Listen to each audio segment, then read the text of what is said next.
안녕하세요.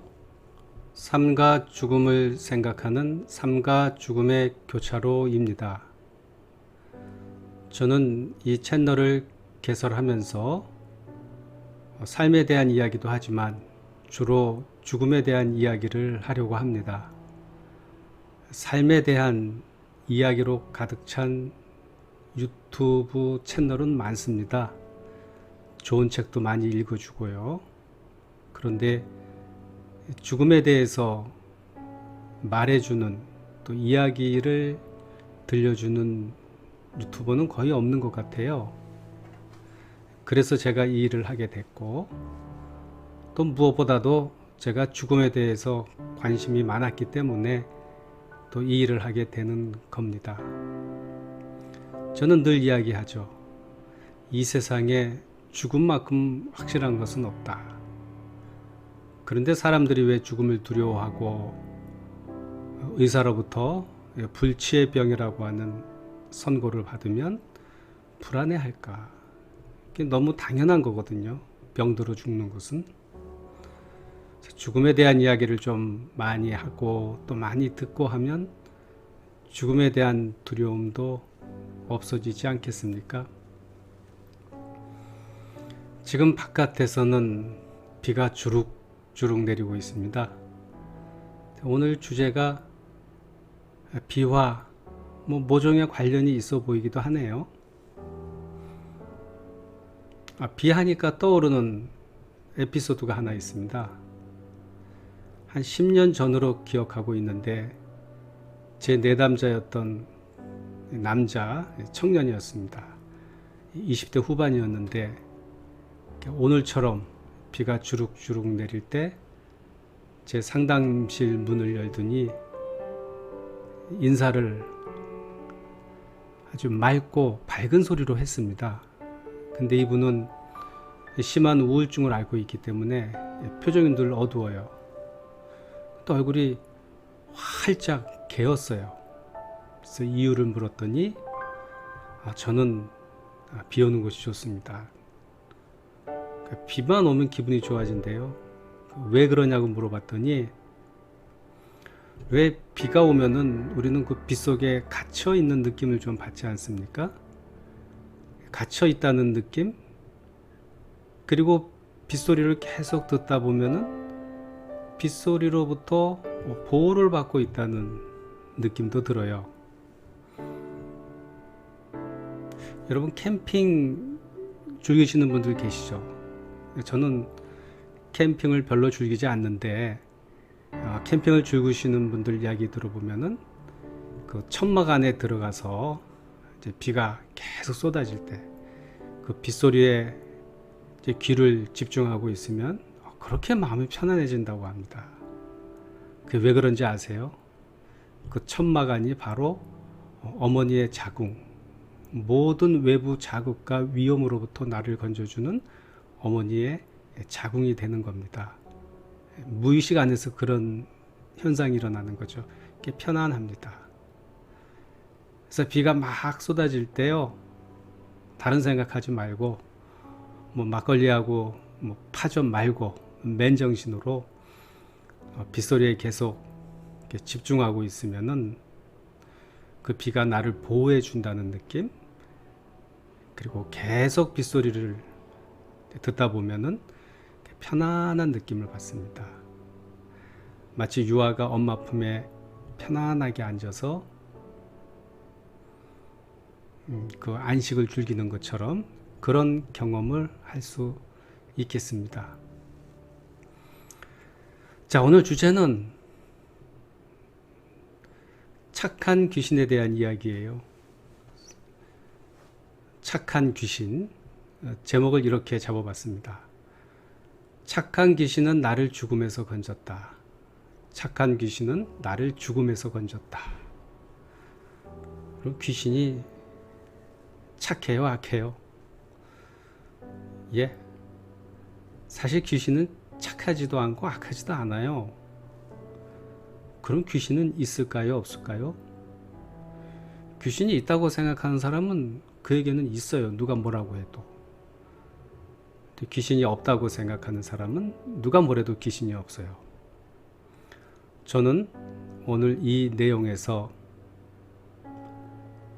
귀신이 헛개비일 수 있다고 하는 그런 결론 비슷하게 나가면서 제가 내담자를 통해서 경험한 그 에피소드 하나를 소개해 드리려고 합니다.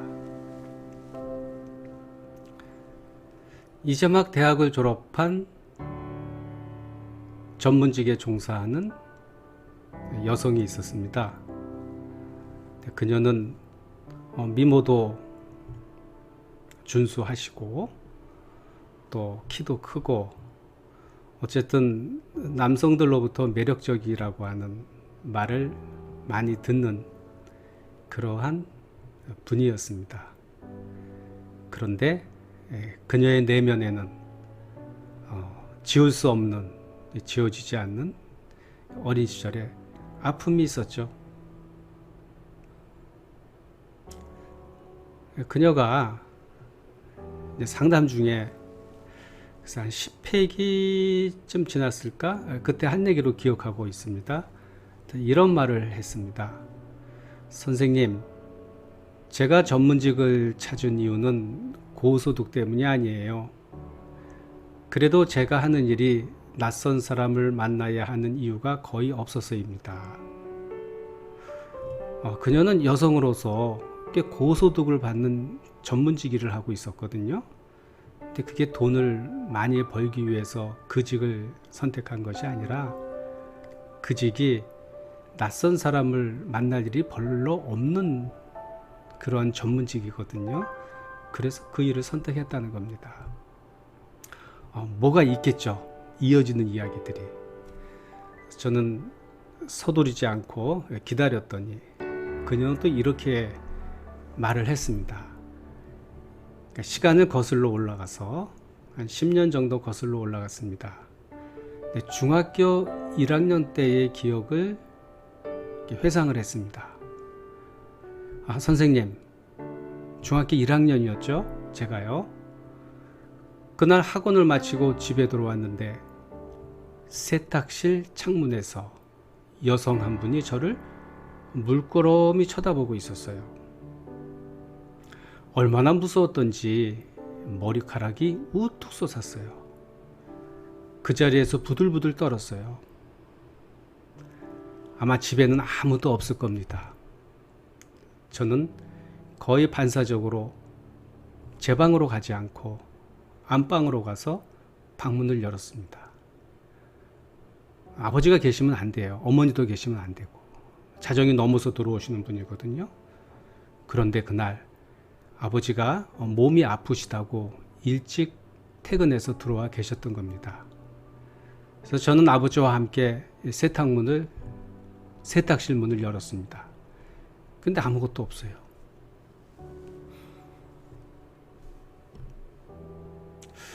그녀는 여기까지 말하고 웃었어요.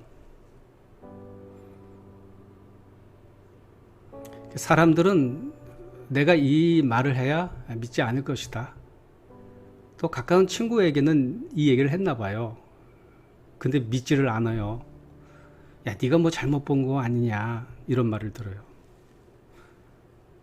그래서 이 사건을 나만 아는 비밀에 붙였다고 합니다.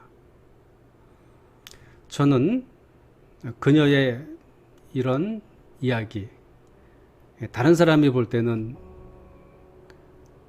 그야말로 환시를 봤다 이렇게 얘기할지 모르지만 본인에게는 중요한 이 사건이거든요. 저는 그녀의 말을 시인도 하지 않고 부정도 하지 않았고 그렇게 두렵고 떨린 사건을 가지고 10여 년 동안 살아온, 그 두렵고 무서운 감정을 가지고 15년 동안 살아온 그녀의 감정만을 깊이 이해하려고 했습니다. 그러자 그녀는 또 저를 통해서 새로운 경험을 했나 봐요. 그 누구도 자기의 이야기에 귀를 기울여 주지 않았는데 제가 귀를 들어주고 이 일에 대한 팩트 체크하는 게 아니라 너가 얼마나 힘들었고 얼마나 두려웠고 이 이야기를 누군가와 나누고 싶었는데 사람들이 너의 이야기를 들어주지 않았고 그래서 너는 그 사건만 기억하면은 불안하고 두려웠고 이런 면에서 감정을 케어해 준 것이죠. 그리고 또 이런 말까지 했습니다. 선생님, 이 말은 아무한테도 한 말이 아닙니다. 선생님한테만 들려드리겠습니다. 그 사건은 매우 충격적이었습니다. 선생님, 귀신 틀림없습니다. 그 사건 이후에 저는 밤길과 사람들이 많이 모이는 곳을 의도적으로 피했습니다. 그게 얼마나 많은 불편을 주고 동선을 제한하는 것인데요. 저한테 전략이 떠올랐습니다. 이 귀신의 두려움을 이겨낼 수 있는 전략. 그렇지. 그 귀신을 좋은 일 하다가 죽은 착한 귀신으로 만들어 버리는 거야. 착한 귀신은 사람들에게 피해를 주지 않거든. 저는 이렇게 자신을 위로하고 그 사건이 떠오를 때마다 같은 말을 되풀이함으로 두려움을 달랬습니다. 착한 귀신이야. 착한 귀신. 나한테 해를 끼치고 온 귀신이 아니라 나에게 위로의 말을 주려고 맨날 혼자 밤늦게까지 집을 지키는 나를 위로하고 달래주려고 온 착한 귀신이야. 이렇게 생각하니까 진짜 마음이 편안해지더라, 그런 얘기입니다. 착한 귀신이 있고 나쁜 귀신이 있는지 그거는 중요하지 않아요. 단지 그녀에게는 그녀가 본 그 귀신을 착한 귀신으로 만들었고 그걸 통해서 본인이 그때의 두려움을 이겨낼 수 있다는 거, 그거 하나가 중요한 거겠죠. 근데 그녀가 저를 찾은 이유는 이거였습니다. 삶과 죽음의 경계선에 갇혀 있는 것 같은 희미한 감각, 그리고 그 감각이 삶이 힘들 때마다 죽음에 대한 두려움을 만들어냈기 때문. 그녀가 저를 찾았을 때 자기가 고통받는 문제에 대해서 이렇게 이야기했습니다. 삶과 죽음의 경계선에 갇혀 있는 것 같은 희미한 감각, 그리고 그 감각은 삶이 힘들 때마다 죽음에 대한 두려움을 만들어냈다. 살아있으나 어떤 때는 죽은 것 같고, 죽었다고 생각하면 살아 움직이고 사람을 만나고 사회적 역할을 해내는 저는 산 사람도 아닌 죽은 사람도 아닌 좀비나 요괴 인간이 아닐까요? 이런 말을 하면서 좀 웃었죠. 좀비 요괴 인간. 그런데 그녀는 실제 내가 진짜 좀비고 진짜 요괴 인간이 아닌가, 이런 생각을 했던 겁니다. 왜 그랬을 것 같아요?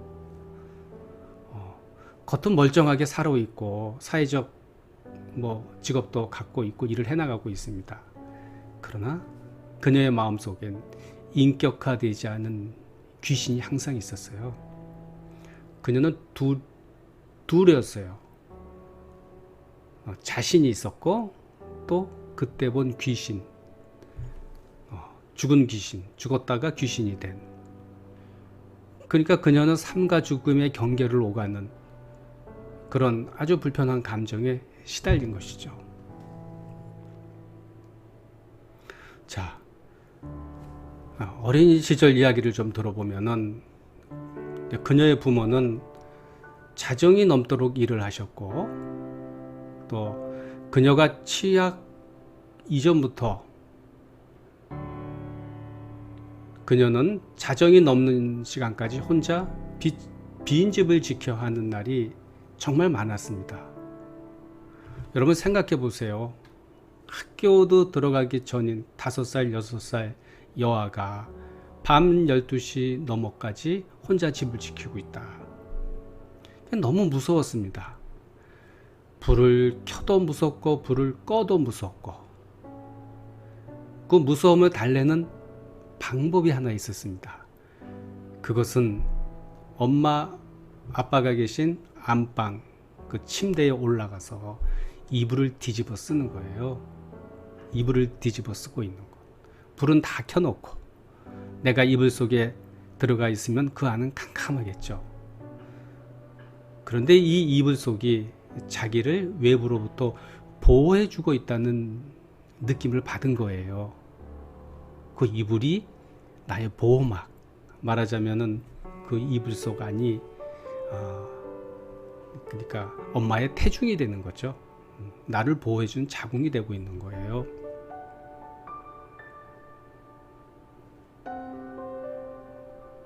외부와 격리되어 있는 이불을 간격으로 해서 외부와 격리되어 있는, 그게 본인에게 안정감을 주지만 한편 그것은 죽음에 대한 감각을 또 일깨워주게 되는 겁니다. 이게 죽음이 아닌가? 그녀는 그런 생각을 했다고 합니다. 이게 죽음이라면 차라리 죽는 것도 괜찮다. 내가 죽으면 엄마 아빠는 어떨까? 엄마 아빠는 얼마나 걱정을 하실까? 그래서 죽음이 두려운 거구나. 정작 죽는 사람은 문제가 되지 않는데 살아있는 사람이 너무 마음이 아프기 때문에 그래서 죽음은 두려운 것이구나. 그런 생각을 했다고 합니다. 그러니 빨리 성숙해질 수밖에 없었어요. 아직도 죽어 귀신이 된 그 여성과 함께 살고 있으니 그녀의 삶이 자유로울 리가 없지요. 그녀는 그 귀신을 좋은 귀신으로 만들어 자신을 달랬으나, 그러나 귀신을 떠나보내야 귀신의 위협 없이 세상을 살아갈 수 있는 거예요. 내가 내 마음속에 인격화되지 않은 어떤 귀신을 간직하는 한, 이 귀신은 그의 자아를 덮칩니다. 그는 두렵고 무서울 수밖에 없어요. 이 귀신을 떠나보내야지. 귀신 없이 내가 세상에서 당당히 살아갈 수 있는 겁니다. 저는 그녀에게 다음과 같이 말을 했습니다. 왜 사춘기를 질풍노독이라고 하잖아. 그 말의 심리적 의미는 의식과 무의식의 경계가 혼란을 일으키기 때문이야. 의식으로는 나 어른인데 무의식에서는 너는 아직 어른이 아니야. 넌 아직 부모님에게 의존이 돼 있거든. 이러한 서로 다른 두 가지 의식과 무의식의 생각들, 이게 충돌을 일으킵니다. 나 어른이야. 아니야, 어른 아니야. 나 독립적으로 살아갈 거야. 아니야, 넌 아직도 부모님에게 의존이 돼 있어. 나 어른답게 행동할 거야. 아니야, 그것은 사회적 규범을 어기는 거야. 넌 아직 어른이 아니야.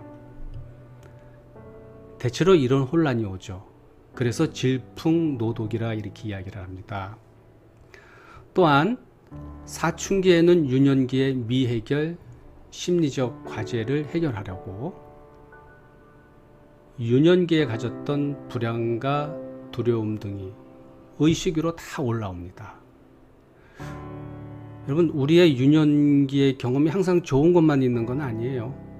좋은 것은 의식적으로 올라와서 그의 삶을 즐겁게 해주겠죠.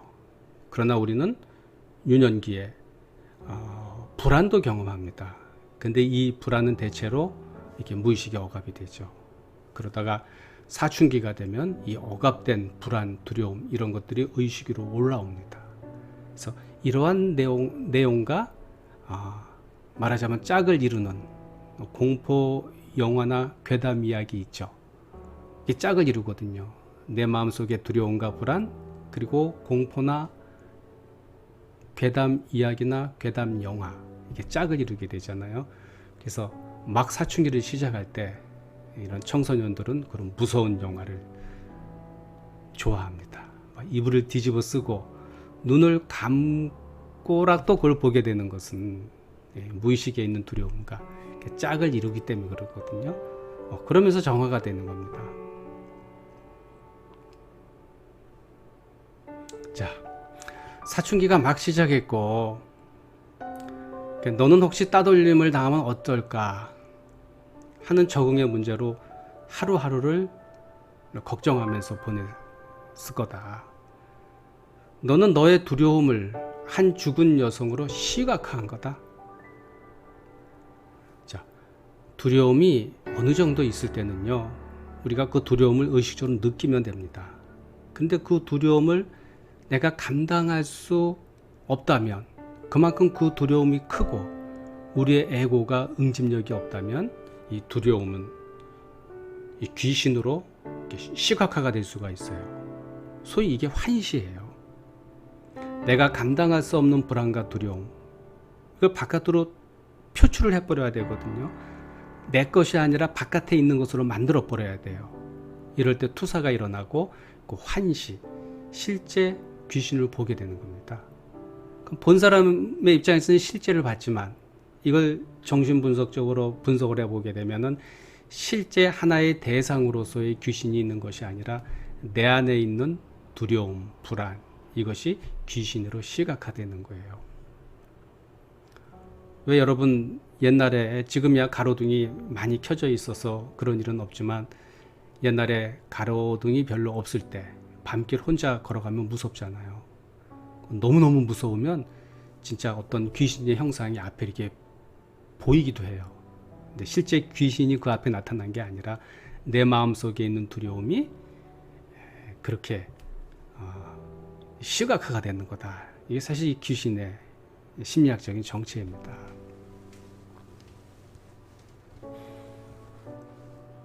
그래서 이 환시는 두려운 감정을 잠깐 시각화한 것에 불과하다. 그렇게 제가 이야기했습니다. 말하자면 너는 마음속에 있는 귀신을 실제 귀신으로 만들어버린 거야. 근데 저의 이 이야기가 절대 쉬운 이야기는 아니거든요. 근데 그녀는 지능지수가 굉장히 높아요. 이해력이 굉장히 빠릅니다. 내 말의 의미를 바로 알아차렸어요. 그리고 두 손으로 탁자를 탁 치더니 이런 말을 합니다. 그럼 저는 헛개비를 보고 도깨비로 착각하면서 10여 년을 살았던 거군요. 헛개비는 있는 게 아니에요. 그걸 도깨비로 착각하면서 살았다니. 없는 것을 있는 것으로 착각하면서 살았다. 대단한 통찰이거든요. 그녀도 웃고 저도 웃었습니다. 그녀는 무엇인가 골몰이 생각하더니 한마디 더 했습니다. 선생님, 죽음도 그런 거죠. 없는 것을 있는 것처럼. 사람은 죽지 않아요.